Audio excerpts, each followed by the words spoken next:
అడ్లూరు లక్ష్మణ్ గారు అలాగే శ్రీధర్ బాబు గారు అందరం కూడా ఈ సోమాజిగూడ డివిజన్ లో ఇక్కడ సోమాజిగూడకు సంబంధించినటువంటి కాంగ్రెస్ బూత్ స్థాయి కార్యకర్తలతోటి ప్రతి 5-10 బూత్లతోటి ఇక్కడ సంప్రదింపులు జరుపుతున్నాం.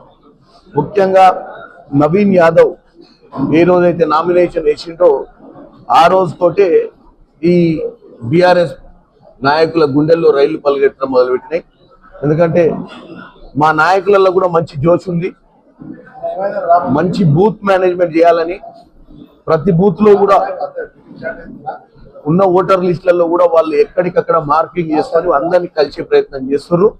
ఈ ఎన్నికలలో బ్రహ్మాండంగా కాంగ్రెస్ ప్రజాపాలన గురించి, కాంగ్రెస్ చేస్తున్నటువంటి పథకాల గురించి, ఈ మధ్య కాలంలో తీసుకొచ్చినటువంటి సంక్షేమ పథకాలను ప్రజలకు తీసుకుపోయే ప్రయత్నం మా కార్యకర్తలందరూ చేస్తున్నారు. ఈరోజు దాని మీదనే మేమందరం రివ్యూ పెట్టుకున్నాం. అతిథులుగా ఈరోజు ఈ బూత్ ఈ పర్టికులర్ సోమాజిగూడ డివిజన్ కి అబ్జర్వర్ గా 2 మంత్రులు వేసారు. ఇప్పుడు లక్ష్మణ్ అన్నను శ్రీధర్ అన్నను వాళ్ళు కూడా వస్తారు. మంచి అట్మాస్ఫియర్ ఉంది, చాలా పాజిటివ్ నరేషన్ నడుస్తుంది. ఎవరు ఎంత నెగిటివ్ మాట్లాడినా, ఎవరేం మాట్లాడినా సోషల్ మీడియా వేదికల మీద బీఆర్ఎస్ వాళ్ళు చేస్తున్న చెడు ప్రచారాన్ని 11వ తారీఖు నాడు ఓటర్ మహాశయులు తిప్పికొట్టే ప్రయత్నం చేస్తారు. సరే, ఇప్పుడు మనకి సెంటిమెంట్ తోటి ఓట్ల కంటే డెవలప్మెంట్ తోటి ఓట్లు నడుస్తాయి. గత 10 సంవత్సరాలుగా మిగులు రాష్ట్రంగా ఉన్న రాష్ట్రాల్లో జూబ్లీహిల్స్ ప్రాంతంలో ఇప్పటికీ నేను కాలనీకి, ఇప్పుడు శాతవాహన కాలనీకి పోయి వస్తున్నా. కృష్ణదేవరాయ కాలనీలో సీనియర్ సిటిజన్స్ కలిసి డ్రైనేజ్ సమస్యలు, ఎలక్ట్రిసిటీ లైట్లు, ఎల్ఈడి లైట్లు కూడా కొన్ని రోజులుగా వెలగని పరిస్థితి ఉంది. అంటే మరి బంగారు తెలంగాణ అని చెప్పి 10 ఏళ్ళు పరిపాలించినటువంటి బీఆర్ఎస్ నాయకుల పాలన గురించి ప్రజలు వాళ్ళ సమస్యలు చెప్పుకుంటారు.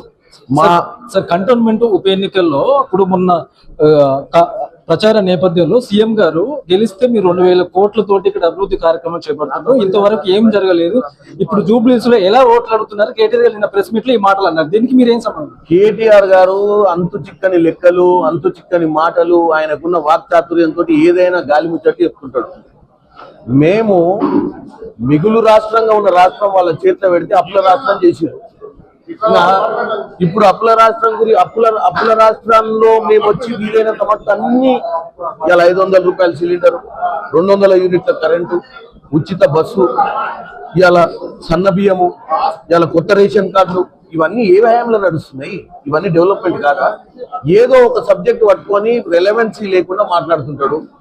ఈ రోజు మేము చిత్తశుద్ధితోటి ఈ 2 సంవత్సరాల పాలనలో అప్పున్న నెలకు 8,000 మిత్తి కడుతున్న వాళ్ళు చేసిన దరిద్ర పాలన మిగతా సంక్షేమ పథకాలను తీసుకుపోతున్నాం.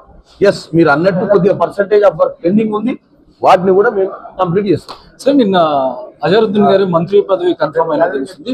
అది ఇక్కడ 1,20,000 ఓట్లు మైనార్టీ ఓట్లు ఉన్నాయి కాబట్టి ఆ పదవి ఆయనకి ఇస్తుండే. ఇన్ని రోజులు ఎందుకు ఇవ్వలేదని బీఆర్ఎస్ బలమైన ఆరోపణ చేస్తుంది. సార్, బీఆర్ఎస్ బలమైన ఆరోపణ ఏం లేదు. బీఆర్ఎస్ బీజేపీ చేతులు కలిపి ఎట్టి పరిస్థితుల్లో మైనార్టీకి మంత్రి పదవి ఇవ్వద్దన్న ఉద్దేశంతో బీజేపీ వాళ్ళు పోయి ఎలక్షన్ కమిషన్ కి కంప్లైంట్ ఇచ్చొచ్చారు ఇవ్వద్దని.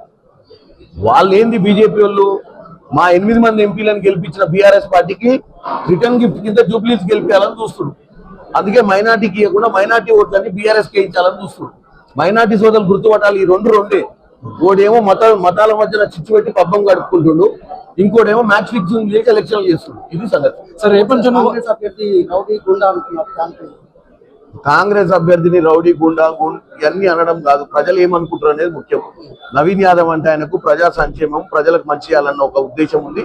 గతంలో ఆయన ఎమ్మెల్యే వీళ్ళ మాదిరిగా మంత్రులు ఎమ్మెల్యేలు దోచుకోలే మందిపోట్ల లెక్క. కాబట్టి ఈసారి ఆయనకు అధికారం ఇస్తే ఆయన ప్రజా సంక్షేమం, ప్రజల కోసం పనిచేస్తారు.